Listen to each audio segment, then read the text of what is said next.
Hi everyone, welcome back to English 221. This is for our class for Monday, the 4th of March. Last class I was feeling a little bit under the weather, so I had posted an old video. My apologies. And then it turned out my pug started feeling under the weather. It's been quite the week. Nevertheless, what I wanted to do was to move forward now that we are moving out of A Midsummer Night's Dream and begin talking about our second play, Much Ado About Nothing, and also talk about our first formal writing assignment, the critical paper. So, paper number one, and I have rolling deadlines, but I had identified the 25th of March, which is the midpoint of the semester, as a good time for you to have submitted in your first paper via PDF to my email, which is ruiz, R-U-I-Z, at gcc.mass.edu. And it should be approximately 4 to 5 pages long, but approximately is approximately as long as it needs to be in order for you to be able to construct a good argument. And I had put some suggested paper topics in the syllabus and other documents folder. I had used the quotation on our syllabus as inspiration about not expecting any easy answers from Shakespeare as a quote that you could utilize to study one of the Shakespearean plays. And my suspicion being that you would probably devote your first paper to Midsummer Night's Dream or Much Ado About Nothing. That said, there is the possibility of you writing about sonnets, but writing about a sonnet is a whole different kind of animal. And if you aren't inspired by that particular quotation, you can come up with your own paper topic. You just need to have that paper topic approved by me. And it has to be related to one of the texts that we are reading over the course of the semester. So I wanted to review briefly some of the conventions for writing papers. I suspect this is something that you've already talked about in previous English classes, but I wanted to share with you a handout that was actually given to me in my undergraduate days about the conventions of writing a paper, which I still think is one of the best handouts that exists at this point in time. And I wanted to review those elements as well as talk to you about some possibilities for documentation. Because ultimately, documentation for Shakespeare is easier, actually, rather than more difficult than traditional documentation, because Shakespearean plays are divided into act, scene, and line. What that means for us is that we don't have to rely on page number when we are documenting our quotations. But at any rate, you'll see that there's a handout there on writing papers in your syllabus and other documents folder that I wanted to review with you. And you can see that that handout is divided into 3 sections: the planning stage, the writing stage, and the editing or proofreading stage.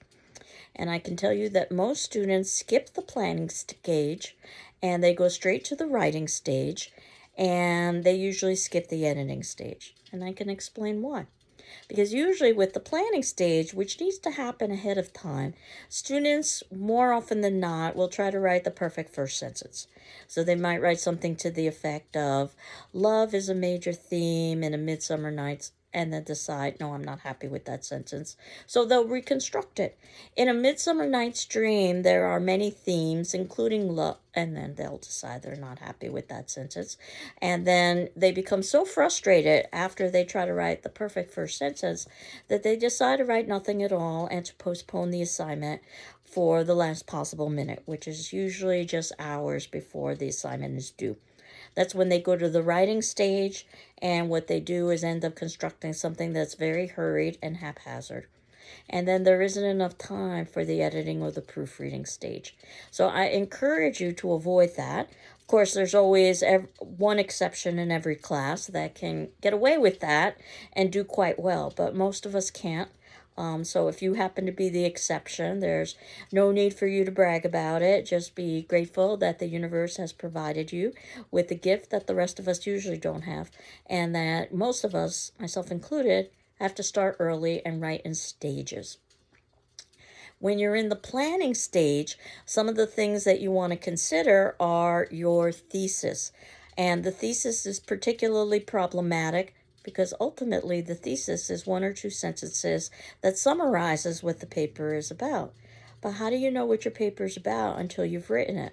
I understand the dilemma. So basically, you don't necessarily have to write in chronological order. I've had many students basically write several pages and then review what they've written and summarize that in one or two sentences. That becomes, in effect, their thesis, which they can plug into the opening paragraph. So, that said, in addition to the thesis, your opening paragraph should list the name of the text that you are discussing and the name of the author as well. And that said, you want to keep to the conventions of what a paragraph is. A paragraph is minimum 3 sentences. It needs to have a beginning, a middle, and an end. And that includes your introduction and also your concluding paragraph. So, in your body paragraphs, the paragraphs that follow, what you need to do is to provide evidence from the text in order to be able to support your position. So think of yourself almost like an attorney gathering evidence for a case. And good attorneys can argue either side of the case, guilty or innocent, defense or prosecution. And of course, it's the same evidence. They're just arranging the evidence in a way to make their client appear more positive.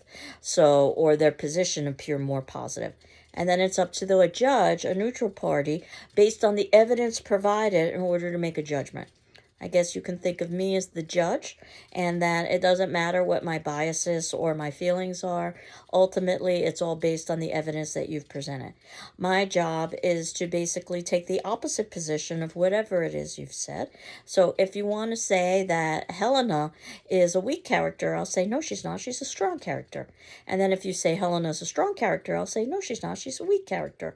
Basically, you have to provide evidence from the text in order to be able to support your position. And probably she's a little bit of both, as we had talked about over the course of the semester. Your evidence is a combination of paraphrase, putting in your own language, your arguments, and also stating verbatim, word for word through quotation. And you do need to have quotation in your text. You want to make sure that you are using quotation because it's important in order to be able to forward your argument. So I've seen two extremes. The paper that has no quotation, you need to have quotation in order to support what you're saying.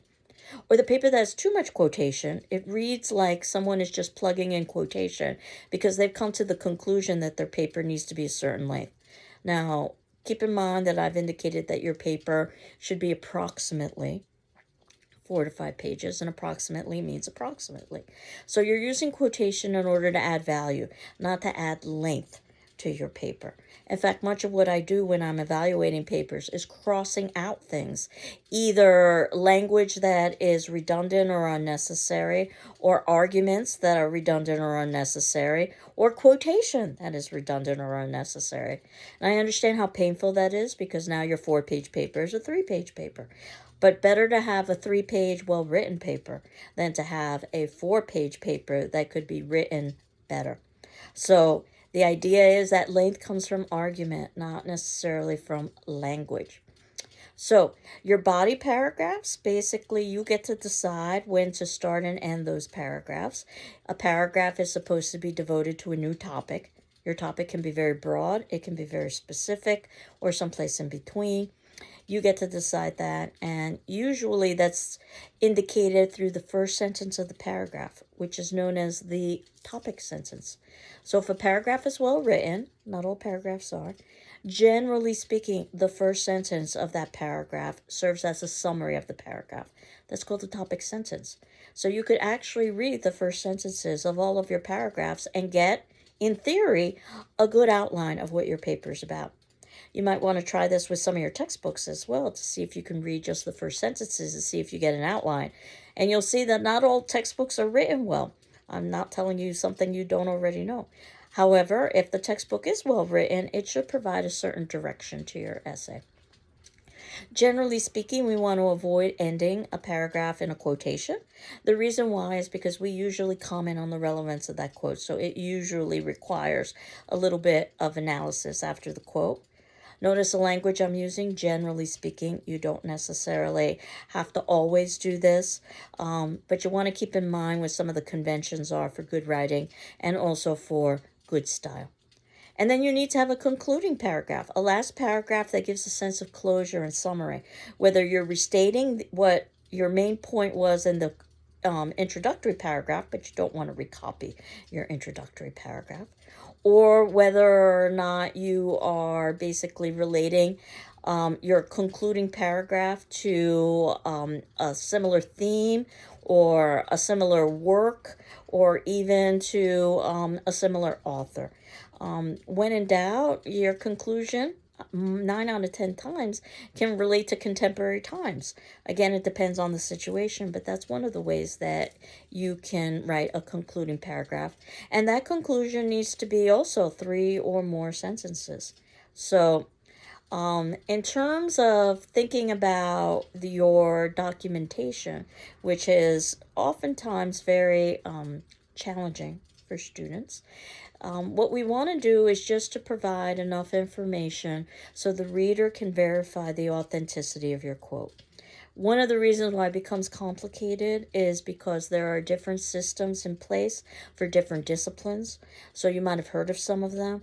MLA, Modern Language Association, which is what we use in the languages, and also what we use in English classes and all humanities classes. That's different from the APA, the American Psychological Association, which is what we use in the sciences.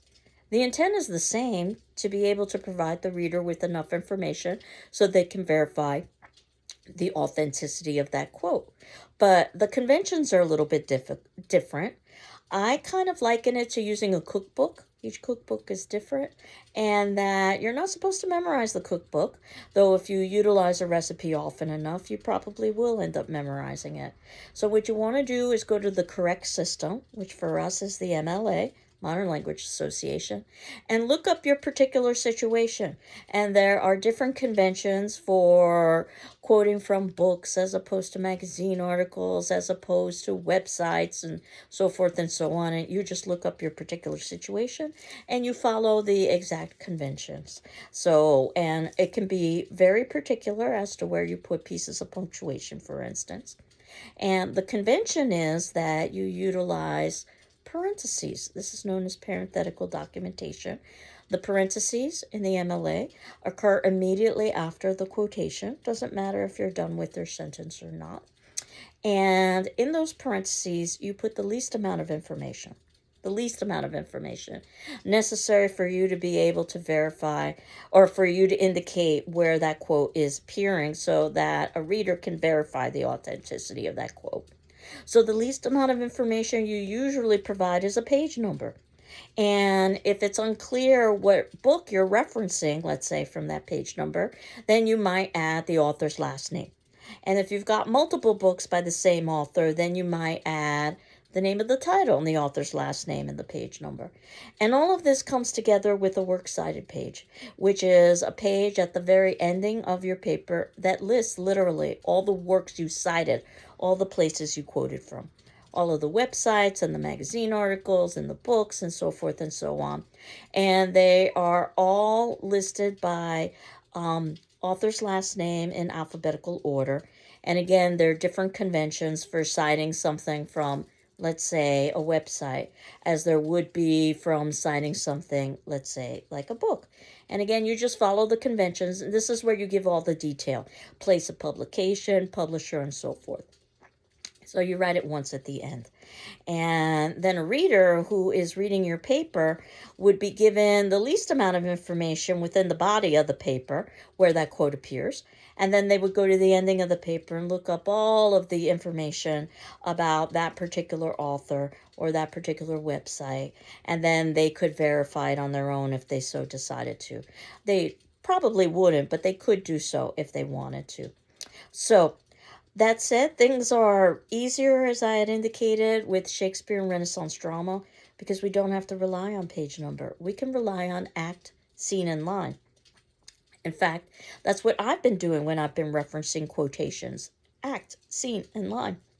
And if you can see in the section below in our notes under documentation, I've given you some examples. So if you're quoting just a word or two, then you don't need to cite it. But if you're quoting, let's say, a phrase or multiple phrases, this is the second example. Hamlet imagines the world as, quote, an unweeded garden slash that grows to seed, unquote. And in that, you can see that I'm using Roman numerals, capital 1 for Act 1, lowercase 2 for scene, that would be scene 2, and then I'm using Arabic numerals 135 to 36 to indicate the line number. And then I'm closing my quotation. And note I don't have to write anything inside the parentheses, such as act or scene or line or page number or anything like that. Ending punctuation comes after the parentheses. And that said, when I had indicated slash, what that convention means when you are quoting from poetry is that this is the ending of one line and the beginning of the next. And as you know, Shakespeare combines poetry or verse with prose or complete sentences. Some of the other examples I've given you below. Hamlet's conception of the world reveals itself early in the first soliloquy. Quote, "'Tis an unweeded garden slash that grows to seed," unquote. And again, you can see it's Act 1, Scene 2, line 135 through 136. Now, if I were quoting several lines, usually the convention is 3 or more lines. And if that's the case, then you would block off that section with a block quotation. So you can see how this works with a piece of Shakespearean poetry.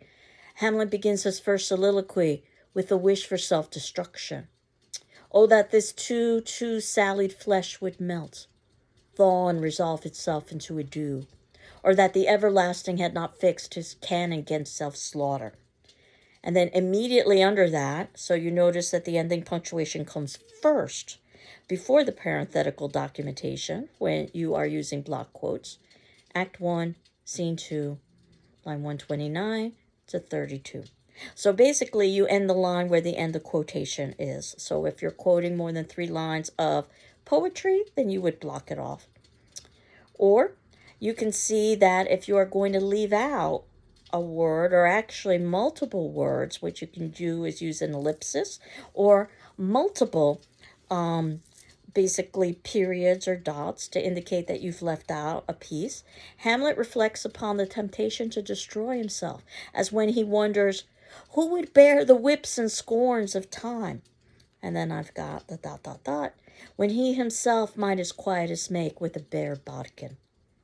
Act 3, Scene 1. And now what I've got is 69 with a comma, line 74 through 5. What that indicates is that I have quoted line 69. I've skipped multiple lines, hence I've got this long line of ... And then I return back to 74 through 75. Another example. Hamlet again chastises himself in the soliloquy following the player's speech. Quote, "Oh, what a peasant slave am I!" And in your parenthetical documentation, you have Act 2, Scene 2, line 550. You're using periods to separate the act, the scene, and the line. Now, if you're quoting a piece of prose, which is based on complete sentences, you can see an example here. World weariness overtakes Hamlet in his remarks to Rosencrantz and Guildenstern. Quote, "I have of late," and now I've got an ellipsis, ... "but wherefore I know not," here's another ellipsis, I've left out a word or several words, ... "lost all my mirth, foregone all custom of exercises. And indeed it goes so heavily with my disposition that this goodly frame, the earth, seems to me a sterile promontory," unquote. And then I've got Act 2, Scene 2, 295 through 99 for the line. So you can see I've just incorporated that because it is a short quote. It is approximately 3 lines long. So generally speaking, use an ellipsis only omitting something from the middle of a passage, not the beginning or the end. It's assumed that information came before the beginning. It's assumed that information comes after the ending of wherever it is you decided to begin and end your quote, which could be mid-sentence. So you don't need to begin or end a quote with an ellipsis, only between point A, where you start your quote, and point B, where you end your quote. Couple of other conventions. If you are adding in your own commentary, you can use square brackets, not parentheses, square brackets, to include in your own commentary in a quote. Usually we do so to clarify something, certainly not to analyze, because you can analyze at another point of your paper. Think of it as interrupting somebody when they're speaking. You don't do this unless it's very important. Oftentimes it's used to clarify pronouns. So if you're using a pronoun such as he and there are multiple male characters you could be referring to, let's say Lysander and Demetrius, and it's unclear based on the quote, well, then what you would end up doing is immediately after the word that's unclear, let's say he, in square brackets, you could add in the word Lysander and then close those square brackets. That means that the word Lysander was never part of the original quote. You've added it in, and basically that is to clarify for the audience. As I had indicated, you can also leave out a word or several words in a quote, not to change its meaning, but just because they're not relevant. And the way you would do that with is with what's known as an ellipsis. Those are 3 periods or 3 dots in a row. And again, if you're leaving out multiple lines, let's say in a piece of poetry, you can do an entire line of dots. So this gives you an idea very quickly of some of the conventions associated with quotation. Some other points that I have for you in terms of writing: avoid cliches. These are overused expressions that no longer have originality. Ironically, some of them were created by Shakespeare, but they've been utilized so often, Shakespeare's become part of our common vocabulary, that at this point we consider them cliches. So you don't use them, and it's the same with slang, informal expression or language that's used basically to exclude other individuals. It's something that adolescents do, each generation, to try to exclude the adults. And the slang sometimes goes mainstream so that it seems that everybody is using it. But the reason why we avoid slang and we also avoid things like trite expressions is because there is a greater possibility for misunderstanding. So we want to try to keep a certain level of formality and universality when we're writing. The good news is these conventions that we use in academia are also conventions that are used in the workplace, so that you can transfer over these skills. And I always give a real life story to try to illustrate why these rules aren't arbitrary. And it actually was something that happened in the 1990s. And I try to tell humorous stories, but this story is not humorous. You may have perhaps have read about this story. It was about a second language student who was going to a party. He ended up going to the wrong home, a home that had been burglarized previously. So let's just say that the owner was quite anxious. And the student knocks on the door, and the owner opens the door, and the student asks, is this where the party is happening? And the owner replies with a piece of slang, again, informal language. Now, this slang has gone pretty mainstream, so my suspicion is most of you are familiar with this slang term, when the owner said freeze, which means to stop. However, if you were to look up freeze in a dictionary, it would tell you that this is how a liquid becomes a solid. We don't know exactly what happened, whether this student misheard or just misunderstood, but the student took a step forward, which is the exact opposite of freezing. The owner responded by pulling out his gun, which he always carried with him, and shooting it off and killing that student on his doorstep. True story. Which goes to illustrate how important it is not to have miscommunication, which is just greater in terms of possibility if you're using non-standard English, which is why we try to have a certain level of universality. And if you think about some of the expressions we have, it's raining cats and dogs. What do cats and dogs have to do with rain? Why do cats go before dogs? Why is it when we say somebody is a cool person, that means they're interesting? Or when they're a hot person, that means they're physically attractive? Again, try to imagine learning this as a second or a third language student. there's just a greater possibility of misunderstanding. So we try to avoid things like slang and trite expressions. A couple of other suggestions. You don't need to use I in an academic analysis. I believe, I will argue. That's already embedded within the text. The assumption is you already know that the entire paper is what you think, what you believe, what you will argue. Contractions. Words that are contracted. You have two words and you contract them into one, such as cannot, do not, will not. And we oftentimes contract them in our oral language. Can't, don't, won't. And that's perfectly fine in informal language. I was taught in a very conservative way. I was taught to avoid contractions. Can't, don't, won't. Certainly, it won't hurt you if you use them. I personally don't use them.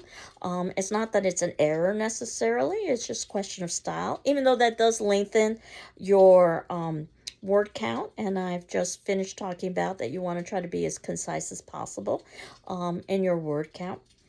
And you want to try to, if at all possible, avoid the passive voice. You may not know what the passive voice is. And what that is that basically it's not clearly indicated that the subject of the sentence is performing an action. The subject of the sentence is a noun, and an action is a verb. And not all nouns, though, are performing verbs. So this is a very special noun, the subject. So take a simple sentence like Lillian graded the papers. It's very clearly that the subject of the sentence is Lillian, because Lillian engaged in the verb grading. And it's very clear that Lillian is doing the grading. I can rephrase that sentence and say the papers were graded by Lillian. I'm stating the same thing, but that's not considered the active voice. That's considered passive. So the papers were graded by Lillian. It's almost as if the grading were happening to Lillian. But if it seems too complex to think about it in this way, just do a word count. Lillian graded the papers. 4 words. The papers were graded by Lillian. 6 words. And the rule of thumb is that if you can say it in fewer words without sacrificing meaning, do so. You end up with a stronger piece of writing. That said, the contraction issue, usually better in my at least training to avoid contractions and to say do not, cannot, will not. So those are just a few pieces. You should submit in a title page. The MLA says you do not need to submit in a title page unless you've been asked for one, and I'm asking for one. A title page is just a separate sheet of paper that lists information such as the title of your paper. Your paper should have a title, and it should be original. You don't want to call your title Hamlet, because that title was already taken by Shakespeare. So if your paper's on Hamlet, you don't want to call it Hamlet. Now, certainly you can embed part of the name of the title within your own title. So you could talk about something like Madness in Hamlet. That's an original title. And we do have conventions for when you are referencing a title that has been published. If it's something longer that it can appear on its own, you either underline it or italicize it, such as Hamlet. Obviously, if you are handwriting, you wouldn't be able to italicize, which is why you would underline. If it's something shorter, let's say the title of a poem, let's say the name of a sonnet, then that would go in quotation marks.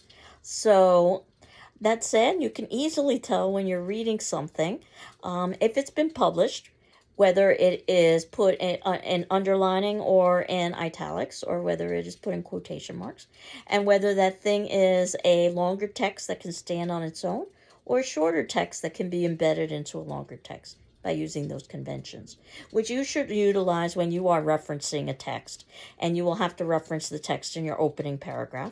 And you might need to reference it in your title. I don't know what you're going to choose for your title, but that said, you should have a title. And on the title page, you should also have your name and my name and the due date and the class number. All of this is included on the syllabus, and there isn't any particular style in which you need to format that title page, but it's just useful to have there. Again, if you don't submit in a title page, that doesn't mean that you're going to, quote, lose points. I've had students ask about that. Just like if you use a contraction, that doesn't mean you're going to, quote, lose points. But I just wanted to give you some of the general good practices in terms of writing a paper. And all of you have the option of rewriting that first paper for a higher grade. So I will review it and give you my feedback with a letter grade, and I grade holistically, both for grammar and mechanics as well as for content. And then if you're content with your grade, you're done. But if you'd like to earn a higher grade, you can incorporate my comments and then submit in the revision along with your original copy with my comments, so I can compare and contrast the two. You get the higher of the two grades, which is really the way professional authors write. They go through multiple drafts and revisions. And you have up until the ending of the semester to do that. But obviously, the sooner you hand in your revision, the better for everyone involved. And in terms of your second paper, you'll be doing something very similar. 4-page critical paper. You don't need to refer to outside sources. And it would be due at the ending of the semester. So you probably wouldn't have time to rewrite it, but you probably wouldn't need time to rewrite it because I see the first paper as a learning exercise on how to write a paper. So we'll talk about the second paper some more when we get a little bit closer to that. Occasionally, I've had a student hand in a second paper early enough so that they would be able to rewrite it, but it's not something that's guaranteed the way it is with the first paper. So those are just some conventions of thinking about writing papers. And you'll also see that I have some websites for you that can be very useful. Purdue OWL is a wonderful website. If you've never used it before, I highly recommend it. They came out by Purdue University to talk a little bit about some of the conventions of writing a paper. What's nice about Purdue OWL is that they've made it available to everyone, whether you're a student at Purdue or not. And it covers the entire writing process from generating ideas to the final manuscript that you hand in.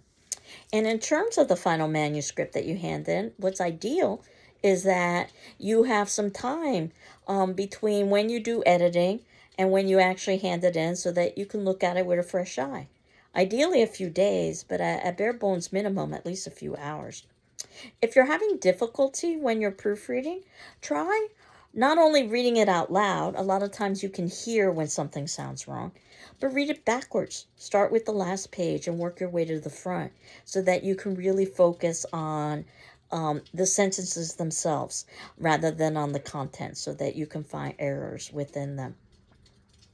And in terms of thesis, keep in mind that you don't want a thesis that's so broad or so obvious that it doesn't say anything at all. So saying something like Shakespeare employs much imagery in Hamlet, so what? The question is, what imagery is employed and why? Because ultimately, just about all authors employ imagery. Or saying something like Shakespeare explores the complexities of human experience. Does not every author explore the complexities of human experience? That thesis is much too broad. So again, sort of think about what it is that you might be contemplating for the first paper. Obviously, we will revisit this, and it might be that A Midsummer Night's Dream is not necessarily the drama that you want to devote your first paper to. Perhaps it'll be Much Ado About Nothing, which is the play coming up. And as we had talked about, ideally, even though we've got multiple classes devoted to Much Ado About Nothing, ideally you would have read Much Ado in its entirety as we begin the play, so that as we're talking about that play, you are now reading the next upcoming play, which for us, we will shift from comedy to history plays. Those tend to be Shakespeare's most challenging plays. Good news is that it's happening around spring break, so that gives us a little bit of additional time to sort of tackle that. And much like we did with Midsummer Night's Dream, we will be watching a production of Much Ado About Nothing. And watching a production is never a substitute for reading the play. It's a supplement. And as you know, each production is a different interpretation. So I'm going to try to show different kinds of interpretations over the course of the semester, just so that you've got a nice broad overview of different ways that Shakespeare can be performed. And that also gives you a little bit of additional time to read. If it turns out that you haven't necessarily finished Much Ado in its entirety. You'll see that Much Ado follows all of the conventions that we've talked about with comedy. But unlike Midsummer Night's Dream, which is set in a fantasy world, Much Ado is very much set in a world of reality. And in fact, Much Ado is going to be very similar to one of the plays that we will be reading in our tragedy section, Othello. So Much Ado can be pretty dark. But as a comedy, we know that it needs to resolve well. So I'm not hopefully giving away any spoilers here where you talk about Much Ado About Nothing, which is one of perhaps Shakespeare's wittiest plays. Much Ado About Nothing is supposed to be about a couple named Hero and Claudio, yet the couple that steals the show is Benedict and Beatrice, and we'll talk about some of the reasons why, and they have some great dialogue in the play itself. So, where that leaves us is with our discussion forum question, and that will be due on Wednesday the 6th. And certainly, if you need an extension, let me know. I've fallen a little bit behind with the discussion forum responses, but I plan on catching up. And my question to you is about paper number 1. I wanted you to begin thinking about paper number 1. What do you think will be your greatest challenge writing paper number 1, and why? What do you think will be your greatest challenge writing paper number 1, and why? Again, you're not required to read your peer responses, or you're not required to, you're not required to respond to your peers, but you are required to read your peer responses and my responses in turn. As I said, it was a challenging week for me, but I plan on catching up soon. And hopefully that'll give you some direction with things like reading the plays and also possibilities for paper topics, and also just thinking about the construction of your first paper. So this is now the time to begin thinking about that. So what we will do next class is talk about Much Ado About Nothing. I hope you're doing well. I'm doing well, and we will continue on next class. Take care. Bye-bye.